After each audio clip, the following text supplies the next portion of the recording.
C'était le squat. Notre petite cabane, on fumait des clopes. On faisait que ça. Et de se retrouver ici, ça aide à ta concentration? Ouais, bah, c'est calme. Et puis, bah, j'étais rien quand j'étais ici. J'étais qu'avec mes amis, j'avais pas de soucis. Et puis, c'est mes meilleures années, quoi, mon adolescence. Donc, j'aime bien revenir ici. J'ai d'autres endroits, heureusement. Mais on va pas les faire tous. Mais c'est vrai que c'est un endroit que il y a un peu de nostalgie. Maintenant, j'ai pris la photo, je la mets sur les réseaux sociaux et j'ai les amis qui réagissent. Oh, c'est vrai, je reconnais, c'était bien. Ça fait plein de souvenirs, quoi. On en a fait. Je venais ici, j'étais gamin. Tu nous parles de ton surnom? Enfin, Le reptile. ouais, c'est venu comment? Ah, c'est. En fait, à la base, c'est un personnage de jeu vidéo. Et c'était un jeu de combat. C'était mon personnage préféré. Et comme j'étais un adolescent un peu sur la réserve, un peu en retrait, pas vraiment affirmé, un manque de confiance en moi. J'aimais bien, quand je me retrouvais seul, bah, me transformer en ce personnage et m'inventer une vie en fait. Donc je devenais quelqu'un d'autre et c'était ce personnage. Et ensuite, j'aime aussi tout ce qui est reptile. Donc ça m'est venu comme ça. Et puis ma boxe fait penser aussi à ça. Je suis assez fluide, je suis assez mobile, je suis assez rapide. Et pour m'attraper, c'est pas évident. Donc ça fait penser un peu au serpent. Donc c'est un surnom qui me va plutôt bien, je trouve. Un peu guetteur aussi? Oui, voilà, j'ai un bon coup d'œil. Quand j'ai les bras fatigués, je peux me permettre de baisser la garde et, et de jouer sur le coup d'œil. Donc oui, je pense que ça me va plutôt bien. Et mes sparring partenaires me le disent aussi. Et là, ce soir, tu l'abordes comment là? Ah, j'ai une stratégie en tête. Je sais, je vois déjà les problèmes qu'il va me poser. Donc j'essaie déjà de régler les problèmes que j'ai pas encore. Alors je le sens bien, hein, je suis prêt, hein, physiquement de toute façon.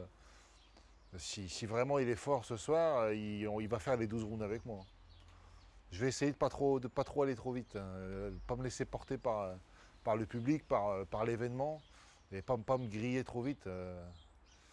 Ça va être une belle histoire de gestion quand même. Ça va pas être évident. Ce que je disais à ma femme tout à l'heure, on a beau avoir 30 combats, on ressent toujours les mêmes tracs, les mêmes problèmes, les mêmes inquiétudes, on va dire.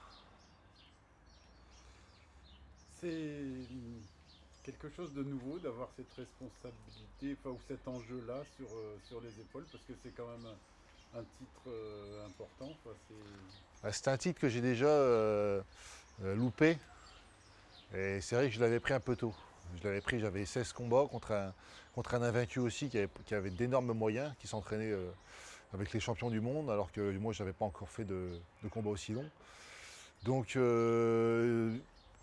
mais j'avais fait une très belle prestation. Et c'est là que je m'étais révélé en fait. Je m'étais dit, c'est vraiment bien ce que j'ai fait, c'était serré.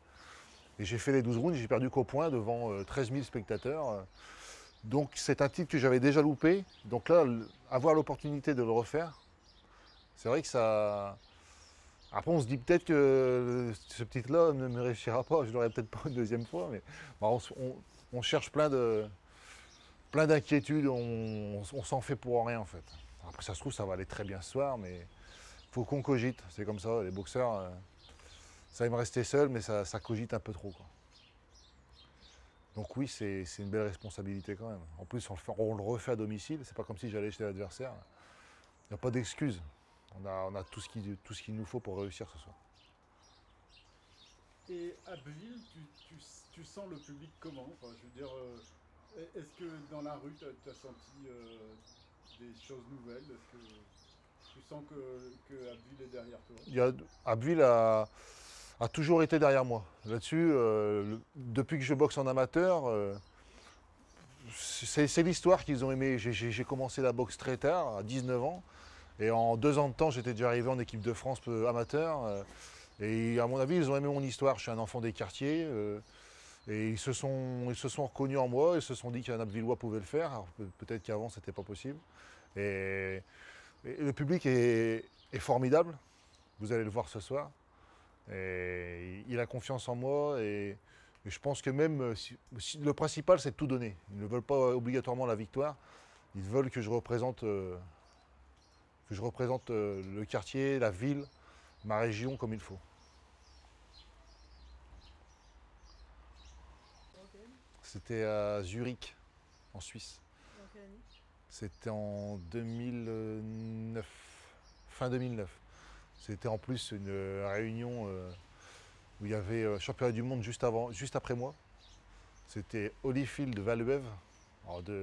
Holyfield, c'est une légende. Je me suis retrouvé dans la même salle que lui, dans la même soirée avec lui. Quand je suis rentré ce soir-là, j'ai vu le monde, j'ai vu les écrans, j'ai vu mon nom. En fait, j'étais obnubilé par ça, quoi. Je ne voyais que ça. Je me suis dit, je suis arrivé où? C'est là qu'on pense, qu'on se dit, on vient de pas grand-chose, on arrive quand même à faire de belles choses. Je suis là. Bon, malheureusement, ce soir-là, c'est pas passé. Mais on a fait une belle prestation devant quelqu'un qui a fait un championnat du monde récemment. Donc, c'était un peu tôt, mais j'avais besoin de ce combat quand même. C'était une défaite, mais une bonne défaite. Une défaite qui m'a permis de me situer. Et dans une soirée inoubliable. 13 000 spectateurs comme ça fait bizarre. Pas vraiment acquis à ma cause au début, et qui m'a applaudi à la fin du combat, qui a sifflé mon adversaire. Alors c'était quelque chose. Cette vierge, elle t'a accompagné? Bah ouais, je suis pas vraiment pratiquant malheureusement, mais je suis croyant en plus. J'ai pas été conditionné à ça, mais j'ai toujours cru, j'ai toujours eu besoin d'être soutenu. En plus, c'est un sport où on est seul.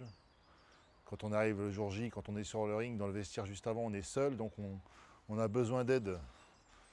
Pas forcément pour la victoire, mais je demande toujours quel chemin a été dessiné pour moi. Et je me pose toujours la question si ça va s'arrêter ce soir, au prochain combat. Donc je demande toujours d'être aidé, d'être soutenu. Et on t'a vu à l'entraînement, on peut dire que tu as une certaine hargne dans. Enfin, enfin, tu te fais mal quoi, à l'entraînement. Est-ce que tu as ce même sentiment quand tu rentres sur le ring Euh, on me dit souvent, tu ressembles pas à celui qui monte sur le ring. C'est vrai que je n'ai pas besoin de faire le méchant ou d'avoir toujours une tête méchante dans la rue. Donc, à mon avis, je deviens quelqu'un d'autre. Quand je monte sur le ring, justement, le jour où j'aurai plus ce regard, où j'aurai plus ce visage, faudra peut-être que j'arrête parce que j'aurai plus la hargne nécessaire. C'est vraiment un sport où il faut se dépasser, il faut devenir quelqu'un d'autre. Que ce soit à l'entraînement, avec les sparring, c'est pas encore pareil, puisque là, il n'y a pas d'enjeu. Mais en combat, ça devient. On va quand même affronter quelqu'un, ça va être une guerre, ça va être lui ou moi. C'est un sport à part, c'est différent. On a beau se respecter après, mais on va quand même se combattre. Et il va falloir qu'un seul vainqueur.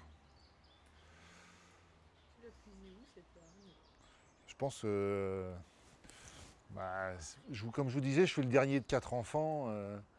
On est 4 frères. J'avais pas confiance en moi. Depuis que je suis gamin, on m'a toujours un peu rabaissé, que ce soit même dans la vie, les amis des parents, les frères un peu parce que j'étais plus jeune. Donc il y a des phrases qui marquent, il y a des événements un peu qui forgent un caractère. Hein. Et puis un jour, on s'affirme. Du jour au lendemain, je me suis affirmé, j'avais peut-être 15-16 ans, où je me suis rendu compte que je n'étais pas celui que je pensais être. Mais le problème, c'est qu'on s'affirme, mais on ne s'affirme pas à la salle de boxe. On s'affirme sur les terrains de football. Le dimanche, on s'affirme dans les boîtes de nuit.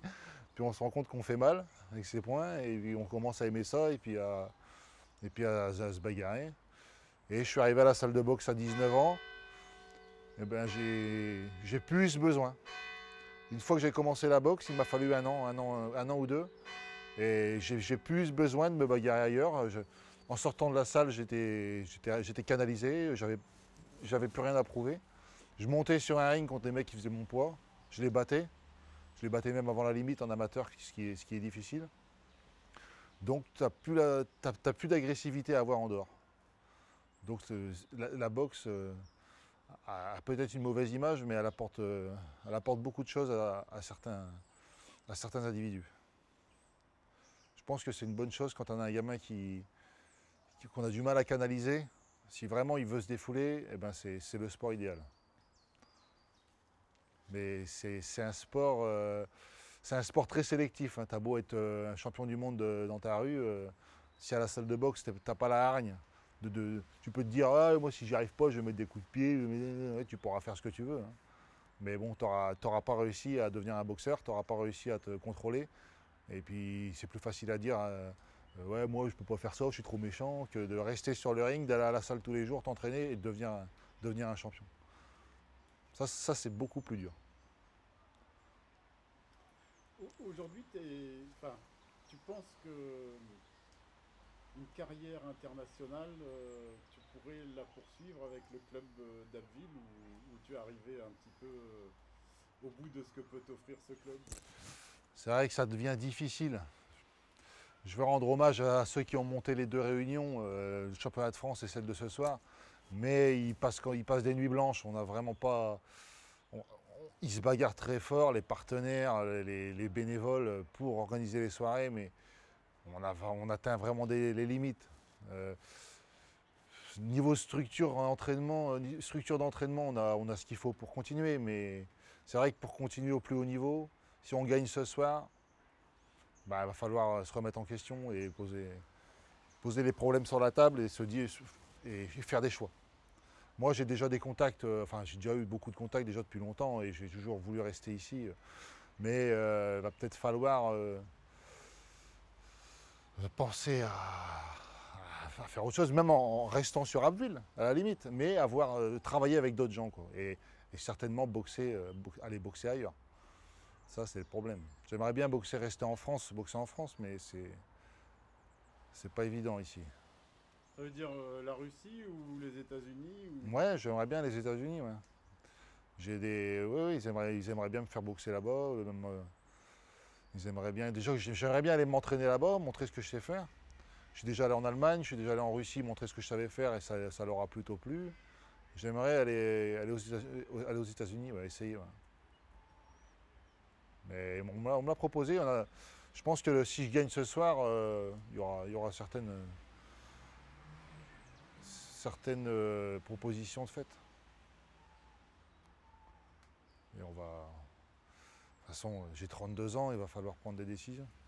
C'est maintenant ou jamais. Et Towers, c'est un regret ou pas? Ouais, Towers, c'est un regret, ouais. Parce que, à la limite, je préfère des boxeurs comme Towers. Je l'avais vu, je l'avais bien analysé.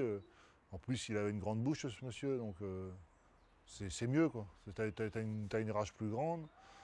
Et il avait un passif, et en plus, enfin, ouais, c'était mieux. Et c'était quelqu'un qui avançait, qui frappait plus, qui avançait. Là, il y aurait eu plus de contact, et là, j'aurais pu placer mes meilleurs coups. Là, ce soir, je ne sais pas si je vais réussir à placer ce que je veux. Je pense que sur la durée du combat, à la limite, s'il craque, je vais peut-être pouvoir placer de bons coups. Mais si vraiment il a le physique, et je pense qu'il a le physique, j'ai regardé un peu, il risque de m'embêter longtemps. Et si ça se trouve, ça va être plié en 2 rounds. Hein. J'en sais rien en fait. C'est ça le pire, c'est que la boxe, on ne sait jamais comment ça se passe. Il y aura des contents, il y aura des pas contents. Ça peut terminer en 2 rounds, et là, il y aura des contents, il y aura des pas contents. Ça va terminer au point, ça va être exactement pareil. On peut pas, on choisit pas. C'est pas 90 minutes sur un terrain de foot, où, là on sait combien de temps ça dure. Après même le match de foot peut être nul. Hein. Mais là, ça sera pas. C'est une question de durée. Après, vous avez vu la dernière fois, ça a duré 4 rounds, mais 4 rounds intensifs, et ça a plu. J'ai déjà boxé ici où j'ai gagné en 50 secondes.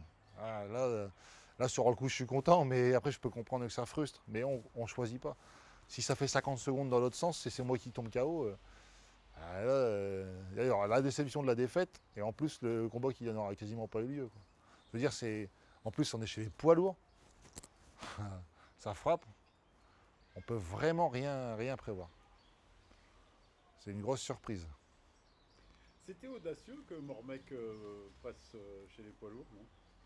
C'était audacieux, mais c'était une erreur pour moi. Enfin, pas de passer chez les poids lourds, de prendre Klitschko. Là, c'était une grosse erreur. Mormec, c'était un grand champion, j'ai beaucoup de respect. Mais je savais très bien, moi j'avais déjà pronostiqué le combat et je savais très bien que ça allait se passer comme ça. Il n'était pas, il était même plus, il était pas dans sa meilleure forme en plus. Il fallait être super rapide pour perturber un Klitschko, surtout lui, surtout le plus fort. Non, chez les poids lourds, il aurait fallu qu'il boxe Povetkin, il aurait fallu qu'il boxe quelqu'un de son gabarit. Klitschko, c'était pas la peine. Pour moi, c'était perdu d'avance. Il ne pouvait rien faire. Même avec beaucoup d'expérience. Non. Klitschko a beaucoup plus d'expérience, autant que lui dans la boxe, mais beaucoup plus chez les poids lourds. Donc c'est un adversaire idéal pour lui. Niveau taille, niveau boxe, il ne pouvait vraiment pas l'inquiéter. Bon, le mec n'était pas explosif comme un David Haye, il n'était pas puncher non plus. Je ne voyais vraiment pas comment il pouvait y arriver. Et même au niveau du cardio, il ne l'avait pas non plus. Donc il n'y avait rien. Il ne pouvait pas le battre ce soir-là, mon mec. C'était un super champion chez les lourds légers, mais chez les lourds, c'était pas la peine. Et Klitschko, tu le sens loin de toi ou pas? Klitschko, honnêtement, il est supérieur, c'est clair. Après, je vous dis, il faudrait qu'on me laisse 3 mois d'entraînement avec une structure adaptée, avec les sparring qu'il faut comme lui. Il me faudrait les mêmes armes que lui. Et là, je vous garantis que je ferai beaucoup mieux que mon mec. Ça, c'est une évidence. Celui qui m'a battu au point avait fait 6 rounds contre Klitschko. Et il n'avait pas franchement évolué non plus. Moi, j'ai évolué en 4 ans. Je suis garanti que je ferai un beau combat contre Klitschko. Et je l'ai tellement regardé en plus. Bon, après, il y aurait certainement. Ce serait Klitschko en face, c'est une machine. Mais je suis sûr que je pourrais faire de belles choses contre Klitschko. Ouais. Il me faudrait les structures. La structure adaptée. Et ça, pas possible en France. Non, non. Non, si ça se fait, ça ne serait pas en France. Ah, la structure? Oui. Si, il faudrait les moyens. C'est juste une question d'argent. Hein. Là, je suis allé chez les Russes, ils avaient loué un camp olympique, ils avaient fait venir des sparring du monde entier, il y avait les médecins, il y avait les nutritionnistes, il a tout. Si le moindre bobo est soigné dans la journée, il y a vraiment tout ce qu'il faut pour faire le meilleur combat possible. C'est ça qu'il faut, c'est de l'argent. L'argent. Ça doit être un champion, hein, si t'es pas aidé, c'est pas la peine. On est chez les amateurs, nous. On est professionnels, mais on n'a que ça. On n'a que le nom. Puis encore, moi, je suis un des plus aidés en France des professionnels parce que j'ai eu la chance d'avoir l'entreprise de Cailleux qui est venue m'aider, qui est venue m'apporter son soutien. J'y croyais pas. Ben, s'ils n'étaient pas là, je ne serais jamais arrivé à ce niveau-là. C'est pas possible. Parce qu'ils m'ont permis de m'entraîner 2 fois plus qu'avant. Avant, je travaillais le matin, je m'entraînais l'après-midi. Maintenant, je peux m'entraîner 2 fois par jour. Le fait dans une boîte qui construit des coffres forts, ça joue sur le mental ou pas? Ouais, bon, on se dit qu'on représente bien. On représente bien la force que ça représente, la sécurité que ça représente. Ouais, c'est des portes blindées, c'est des boîtes aux lettres, les meilleures boîtes aux lettres européennes, les plus costauds, des coffres forts. Donc on se dit qu'on représente bien l'image. C'est ce qu'ils voulaient faire de toute façon. Jouer un peu sur l'image de l'homme costaud que je pourrais être.